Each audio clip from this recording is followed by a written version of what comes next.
Nagbutang sang CCTV ang pila ka mga transport cooperative sa mga bank houses sang ilang nga mga drivers agud nga ma-monitor ang ilang nga mga aktibidad.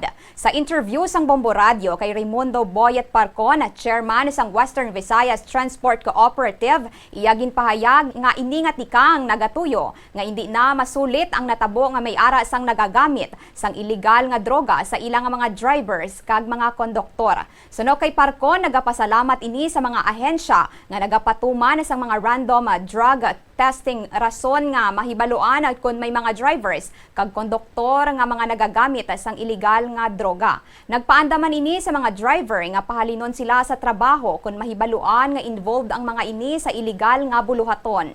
Dali kay sang higad to aton terminal sa bangkaw sa aton dito. Ginbutangan tato sang kwan, sang gamay nga kamera wala nga ano na kay kun dako ang kamera butang namon to ginapatay da ginagabot sa sakan. Ginabutangan ko to sang ano sa may gamay nga kamera do butunis kina. Kag dito na dakpan naton sila akong gabi after sang ilang nga biyahe. Pagkaaga may nagasulod dito kaagahon nga mga tawo sa bangkaw namon nga nagadala sang shabu no dito.